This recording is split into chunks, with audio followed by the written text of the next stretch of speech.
Hello সবাইকে, কেমন আছো তোমরা সকলে? আই হোপ সকলে অনেক ভালো আছো আর আমি মোটামুটি আছি। এই ভিডিওটা না কয়েকদিন আগেকার ভিডিও, মাঝে ওই যে উল্টো রথ গেল তার মাঝেকার ভিডিও।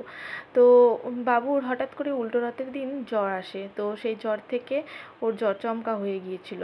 তো সেই কারণে ডক্টরের কাছে একটু নিয়ে যাচ্ছি, কারণ এগুলো তো আমি ঠিকঠাক অত জানি না বা বুঝি না, ডক্টরে কি বলে না বলে সবটা জেনে শুনে আসাই ভালো।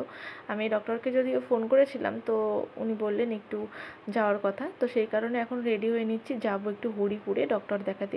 ওই ডক্টরই আমাদের নাজিরপুরে বসবে, কিন্তু আরও 2-3 দিন পর, সেই কারণে আর লেট না করে আজকেই চলে যাচ্ছি। আর আজকে হলো বুধবার, বুধবারে ওই ডাক্তারবাবু হরিপুরে বসে, আর আমাদের নাজিরপুরে বসবে শনিবারে, সেই কারণে আর লেট করছি না, কারণ দেখিয়ে নিয়ে আসাই ভালো। এখন যদিও গায়ে জ্বর নেই, তবুও দেখাতে নিয়ে যাব। দেখো, তার জন্য ব্যাগটা গুছিয়ে নিচ্ছি, ওষুধ, থার্মোমিটার, জল, তারপরে রুমাল, সেগুলো ব্যাগের মধ্যে ঢুকিয়ে নিলাম। আর আমিও ঘরটা গুছিয়ে ঝটফট করে রেডি হয়ে নিয়েছি। আর এত গরম লাগছে কি বলবো, মানে ঘাম ধরো মুখের থেকে গায়ের থেকে শুকোচ্ছেই না। আর বাইরে যা রোদ পড়ছে, দেখো মনে হচ্ছে যেন মানে 2-2-2:30 বাজে, সেরকম মনে হচ্ছে, কিন্তু এখন বিকেল 5টা বাজে, তোমাদের তো দেখিয়েই দিলাম। তো দেখো এখন বেরিয়ে পড়েছি, যাবো সোজা হরিপুরে। না, নাম দেখে ঢুকবো। কোথায় যাচ্ছি গো? ডাক্তারের কাছে। কি হয়েছে তোমার? বল পায়খানা।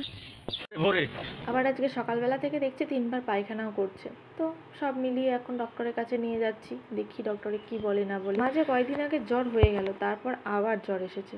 তো আমরা চলে এসেছি ডক্টরের চেম্বারে। তো দেখো, এখানে এসেও বাবু একটা বন্ধু পেয়ে গিয়েছে, তো আমাদের ঝটপট করে ডক্টরও দেখানো হয়ে গিয়েছে আর মেডিসিনও নিয়ে নিলাম।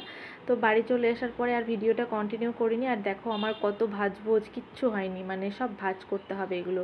এক জোগর কাচাকুচি করেছিলাম, তো সেগুলো নিয়ে এখন বসেছি। তো এখন বাবু ওর বাবার কাছে রয়েছে, তো এখন সেগুলোই ভাজ করে নিলাম, কারণ কাজ পড়ে থাকলে না একদম ভালো লাগে না। আর এই মেডিসিনগুলো আজকে দিয়েছে, তো সেগুলো সব বাবুর এই ড্রয়ারটার মধ্যে সব রেখে দিই, একটাতে প্যান্ট, জামা, এগুলো এইভাবে সব ড্রয়ারের মধ্যে সব ভাঁজ করে করে রাখি। আর যেগুলো তোলার, সেগুলো এখন এই ওয়ার্ড্রপটার মধ্যে তুলে রাখবো। আর এই ব্লগটা আর বেশি বড় করছি না, আজকের মতো এই পর্যন্তই। তোমরা সকলে ভালো থেকো।